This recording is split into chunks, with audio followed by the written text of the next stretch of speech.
PEC do teto de gasto que acabou de ser passada é uma grande vitória para o Brasil. Eu vejo muita gente reclamando aí nas redes, mas no fundo ela tem um princípio muito simples, né? O governo não pode ficar consistentemente gastando mais do que arrecada. E para isso ela nem impõe corte de gasto nenhum, ela está só controlando o crescimento do gasto do governo.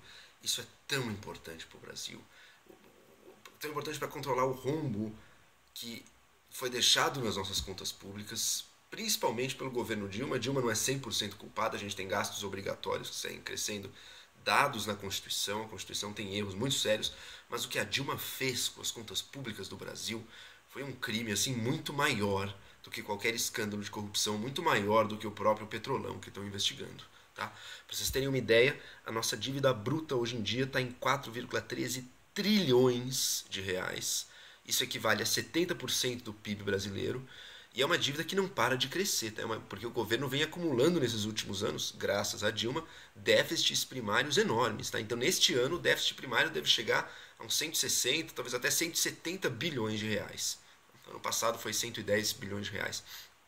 É uma dívida que não para de crescer, o gasto do governo não para de crescer, a gente está numa crise econômica em que a receita do governo tem caído, o governo não cobra menos impostos, mas a base da economia está diminuindo, o governo está arrecadando menos, é uma situação muito grave.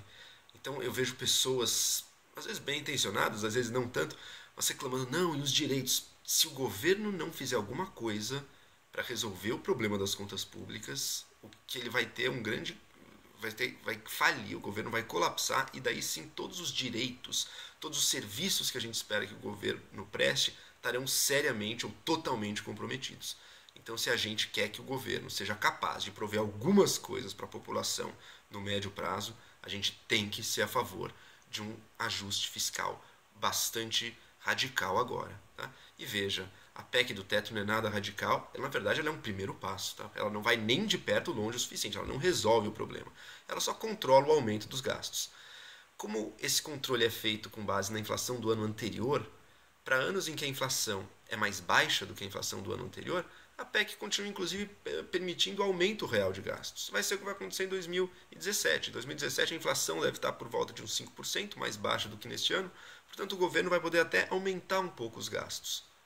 Só que não vai poder aumentar tanto quanto todos os setores encastelados no governo gostariam. Tá?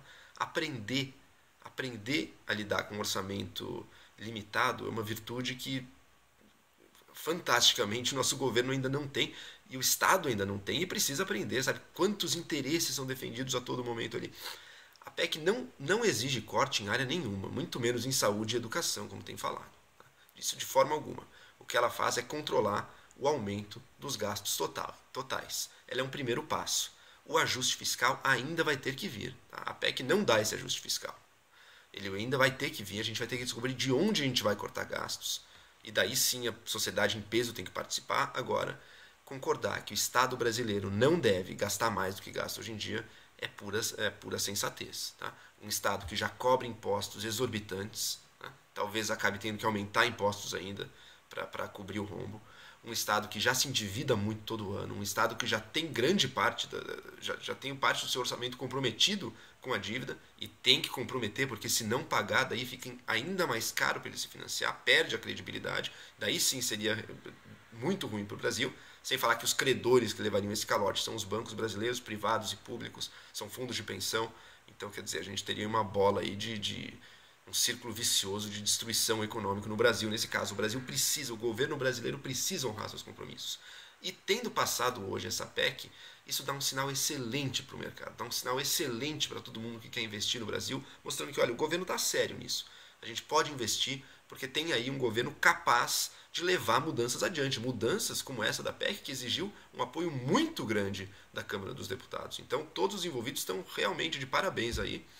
E a gente deve ver sinais positivos já com relação a isso. A gente deve ver uma recuperação do otimismo no mercado, uma pequena, ainda tímida volta do investimento. Quem sabe o desemprego para de crescer. Lembrando que a gente está com 12% de desemprego, isso é algo altíssimo. O Brasil estava num túnel sem nenhuma luz. Agora temos lá longe, uma pequena luzinha no fim do túnel. Isso é o que a PEC nos deu. Ela é um primeiro passo, ainda tem um longo caminho pela frente. E se você, por um idealismo notável, até respeitável, até tá achando que é o fim do mundo, pode se consolar, não é o fim do mundo, pelo contrário, ele dá pra gente um pouco, dá para o Estado brasileiro um pé no chão, uma possibilidade de conseguir caminhar para uma situação minimamente mais sustentável, uma situação em que o nosso Estado consiga honrar, consiga arcar com seus compromissos para com a sociedade, e para isso sim vai ter que controlar seus gastos. A gente vai ter que tratar de uma reforma previdenciária também. O Brasil é um país de população que ainda não é idosa, como populações de primeiro mundo, mas que gasta com a previdência a mesma porcentagem do PIB que esses países gastam. Então, quer dizer, algo totalmente fora de qualquer razoabilidade. Tem muitos desafios pela frente, mas essa PEC é uma vitória. Então, hoje, todos nós podemos dormir mais tranquilos, sabendo que o governo tem a capacidade, o governo Temer, um governo que nenhum de nós sonhou, um governo que eu certamente não votei nele, quem votou nele é quem votou na Dilma, mas um governo que está sabendo fazer algumas coisas importantes, um governo comprometido com a corrupção em vários níveis, mas que na equipe econômica botou provavelmente algumas das melhores pessoas, algumas das pessoas mais capacitadas do Brasil. Então a gente tem o dever como cidadão de estar apoiando isso. E, francamente, eu vejo que estudante secundarista invadiu escritório da presidência aqui em São Paulo exigindo o fim da PEC. Que vergonha, né? Que vergonha, que coisa lamentável. Sabe? Os estudantes não estão nem no ensino médio ainda para articular o UNE e outras entidades aparelhadas pelo partido, PCdoB, a coisa mais retrógrada da nossa política, ditatorial, apoia de piores tiranias do Globo, articulando alunos que não estão nem no ensino médio para ficar fazendo protesto, né? Nem pela educação, pela sala de aula deles, em que eles, pela experiência, pelo menos podem dizer algo, não, sobre orçamento do governo federal. Puta, pelo amor, né? Muito vergonhoso esse papel que a esquerda está tendo hoje em dia, que é o papel de não querer olhar para a realidade, não querer ter um mínimo de pé no chão, não saber uma coisa que qualquer dono ou dona de casa, qualquer empresário, qualquer empreendedora sabe, que você não pode consistentemente estar gastando mais do que se arrecada. Se você está sempre se endividando, sim, você tem que parar de crescer o seu gasto. Isso é essencial, isso é o primeiro passo. Isso não é radical, isso não é o ultraliberalismo, neoliberalismo, isso é pura contabilidade básica, aritmética básica. Tá? Não tem nada a ver com direita e esquerda também, não tem nada a ver com direita e esquerda. A esquerda inteligente do resto do mundo, na Europa, nos Estados Unidos, já percebeu que você não pode gastar, já percebeu que a responsabilidade fiscal não é uma causa da direita, como se via antes, é uma causa de qualquer partido, de qualquer ideologia que queira levar qualquer plano adiante, seja de direita ou seja de esquerda. Se eu tiver um plano que eu queira que o governo aplique, primeiro ponto, o governo tem que estar se pagando. O governo tem que ser capaz de honrar seus compromissos. Se ele não for capaz disso, ele não vai ser capaz de levar adiante plano nenhum. Seja de direita, seja de esquerda, seja de estado do bem-estar social, seja de intervenção militar no resto do mundo, não importa. Para o governo poder fazer aquilo, para o Estado poder fazer aquilo a que ele se propõe, ele precisa estar com as contas minimamente em ordem. O exemplo contrário, isso tem vários por aí. Tem a Grécia na Europa, que contando com a ajuda dos outros países da Europa, da Alemanha principalmente, meteu os pés pelas mãos, gastou muito mais do que podia, depois foi de joelhos pedir ajuda, fez bravata dizendo, não vou aceitar os termos. É óbvio que vai aceitar os termos. Como é que ela vai viver sem o dinheiro que vem da União Europeia?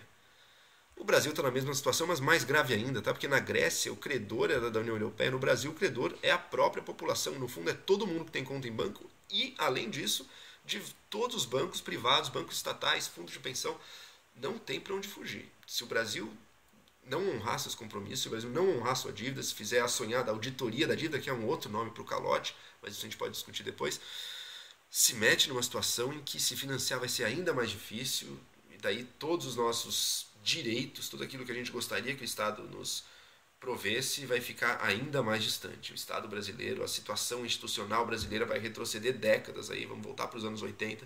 Realmente seria terrível. Ou inflação crescendo também. Não existe cenário positivo possível fora da PEC que foi aprovada hoje. Ela é perfeita? Não, não é perfeita. Dava para ter mais ajustes. Será que 20 anos é a medida ideal? Dava para ter ajustes. Será que a inflação do ano anterior é o parâmetro de controle ideal? Podíamos discutir várias coisas, mas ela é muito melhor do que o nada, que era a alternativa, do que o buraco, que era a alternativa. Então, realmente, acho que para todos os brasileiros, a aprovação dessa PEC que passou hoje é um motivo de alegria. Vamos celebrar e dormir com a cabeça um pouquinho mais leve. O trabalho pela frente ainda é muito grande, corte de gastos ainda vai ter que vir, essa PEC não é do corte de gastos, se você pensou isso, se te disseram isso, não é verdade. Ainda está por vir o ajuste fiscal, mas pelo menos a gente tem um compromisso claro do governo de que ele está comprometido com esse caminho. E esse é o único caminho viável para uma nação como o Brasil que se pretende sério. E é isso aí.